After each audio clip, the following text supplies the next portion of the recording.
नमस्कार दोस्तों, S Arya classes में आपका स्वागत है। आई होप कि आप खुश होंगे, प्रसन्न होंगे, अच्छे होंगे। आइए, मैं आज क्लास 10th का मैथमेटिक्स वास्तविक संख्या से यूनिट 4 को लिया है। इससे पहले मैंने यूक्लिड विभाजन प्रमेय के आधार पर दी गई संख्याओं का एचसीएफ एलसीएम ज्ञात करना, इसके बाद गुणनखंड विधि के द्वारा एचसीएफ एलसीएम ज्ञात करना, इसके बाद आधार अनुपातिक प्रमेय के द्वारा दी गई संख्याओं का एचसीएफ एलसीएम ज्ञात करके उसका जांच करना मैंने बता चुका हूं।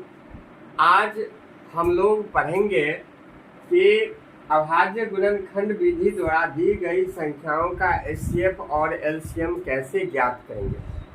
दोस्तों, मैं प्रतिदिन 6 से 8 बजे तक यूट्यूब पर लाइव आता हूं और YouTube का क्लास देता हूं। आप अगर मेरे चैनल में नए हैं तो इस चैनल को निश्चित रूप से सब्सक्राइब कर लीजिए ताकि मेरा जो भी वीडियो बनेगा आपके पास पहुंच जाएगा। Mathematics, physics, chemistry, biology, Hindi और संस्कृत का ये क्लास मैं पर डे कराता हूं। विशेष करके बिहार बोर्ड 2025 में जो विद्यार्थी भाग लेने वाले हैं उसके लिए महत्वपूर्ण गेस क्वेश्चन को डालता हूं, जो काफ़ी महत्वपूर्ण है और परीक्षा में आने की 99% संभावना है। तो आइए देखते हैं इस सवाल को कैसे बनाते हैं। सबसे पहले सवाल है कि अभाज्य गुणनखंड विधि द्वारा निम्नलिखित संख्याओं का एचसीएफ एलसीएम ज्ञात करें। पहला सवाल है 8, 9, 25, दूसरा है 6, 72, 120, तीसरा है 30, 12 एवं 432, चौथा है 12, 15, 21 और पांचवा है 17, 21, 29। आइए पहला सवाल देखते हैं। 8, 9, 25। 8 का यहाँ देखिए फैक्टर कर लिए हैं, 2 से लगाया, 2 चौका 8, 2 दूनी 4, ये 3 बार आया है तो 2 गुने 2 गुने 2 यानी 3 बार 2 है, इसलिए 2 पर पावर 3 लिखा। 9 का फैक्टर देखिए 3 3 9, 2 बार आया है इसलिए 2 लिखे हैं। 25 का फैक्टर देखिए 5 गुने 5, 2 बार आया है इसलिए 2 लिखे। अब देखिए कि ये जो है जो कि तीनों संख्या में कोई कॉमन नहीं है, तो एचसीएफ वही होता है जो कॉमन होता है और उसमें भी सबसे छोटे घात वाले। तो आप देखिए कोई कॉमन नहीं, इस स्थिति में एक सभी संख्या का अभाज्य गुणनखंड है, इसलिए एक इसका एचसीएफ भी हुआ। और इसका एलसीएम देखिए 2 पावर 3, 3 पावर 2 और 5 पर पावर 2। तो इसका एलसीएम जो भी संख्या दी गई है वो कॉमन नहीं है, सबको गुणा कर देते हैं तो 18 साल। क्वेश्चन नंबर दूसरा पर आते हैं हम।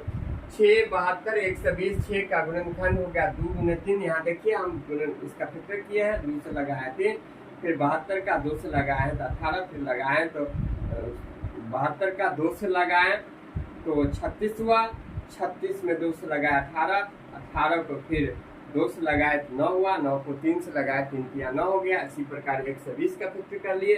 6 का फैक्टर 2 गुने 3 है, 72 का फैक्टर 2 गुने 2 गुने 3 गुने 3 है, जो कि 2 आया 3 बार, इसलिए यहाँ 3 पावर 3 पर 2 बार है, इसलिए 3 पर 2 पावर।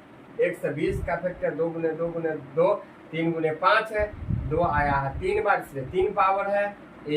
3 एक बार है और 5 भी एक बार है।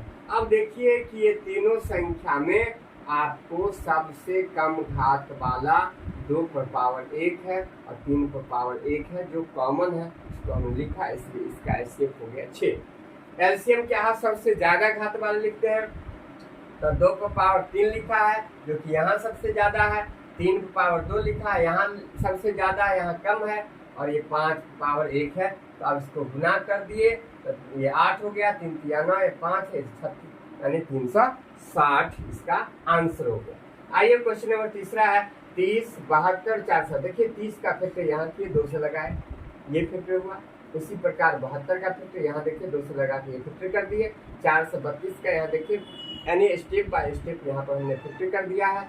अब देखिए 30 का फैक्टर होगा 2 गुने 3 गुने 5, 72 का फैक्टर होगा 2 गुने 2 गुने 3 गुने 3। ये चूंकि 3 बार आया था तो इसलिए यहाँ पर 2 पर पावर 3 दिया और 3 आया था 2 बार, इसलिए 2। इसी प्रकार 432 का फैक्टर देखिए जितना बार है उतना घात दे दिए, इसलिए एचसीएफ क्या है कि दोनों में मिल रहा है। देखिए तीनों में क्या मिल रहा है, 2 यहाँ है, 2 यहाँ, 2 यहाँ, लेकिन सबसे कम घात क्या है, 2 पर पावर 1 है। 3 भी मिल रहा था लेकिन सबसे घात यहाँ, इसलिए 2 गुने 3 यहाँ था 6। इसका एचसीएफ हो गया। एलसीएम ज्यादा घात वाले लेते हैं तो देखिए 2 पर पावर 4 ज्यादा है, 3 पर पावर 3 ज़्यादा है, 5 है, इसको गुना किए 2160 आंसर हो गया। क्वेश्चन नंबर 4 पर चलते हैं। 12, 15, 21, 12 का फैक्टर हम देखिए, यहाँ फैक्टर किया है, फिर 15 किया है, यहाँ पर 21। 12 का फैक्टर इतना आया, 15 का फैक्टर इतना है, 21 का फैक्टर इतना है। अब देखिए कि 2 बार ऐसे 2 पावर दे दी। अब देखिए एचसीएफ क्या है, ये तीनों में आप देख लीजिए कि 3 3 मिल रहा है, इसलिए इसका एचसीएफ 3 हो गया। एलसीएम देखिए सबसे ज़्यादा घात वाला क्या है, 2 पावर, तो उसके बाद 3 लेना है और 5 लेना है और 7 लेना है, गुना कर दिए, कितना आया 420 आया। क्वेश्चन नंबर लास्ट 5 है, वह है 17, 23 और 29। आप देखिए इस 17 का कोई फैक्टर नहीं, 1 से लगा दिए, फिर 23 का कोई 1 से लगा दिए, फिर 29 का 1 से लगा दिए, सबका एक कॉमन है, इसलिए एचसीएफ क्या हो गया 1 हो गया। और एलसीएम सबको गुना कर दिए, 11,300 कितना हो गया 39 हो गया। इस तरह जैसे कि हमने ये सारे सवाल को फैक्टर करके एचसीएफ एलसीएम ज्ञात कर लिए है। धन्यवाद, आपने मेरा वीडियो देखा और अपना समय दिया। आपको इससे सीख अवश्य मिलेगी, इसलिए इसको लाइक और सब्सक्राइब अवश्य कीजिए ताकि नेक्स्ट वीडियो फिर यूनिट 5 लेकर हम आएंगे। थैंक यू, धन्यवाद।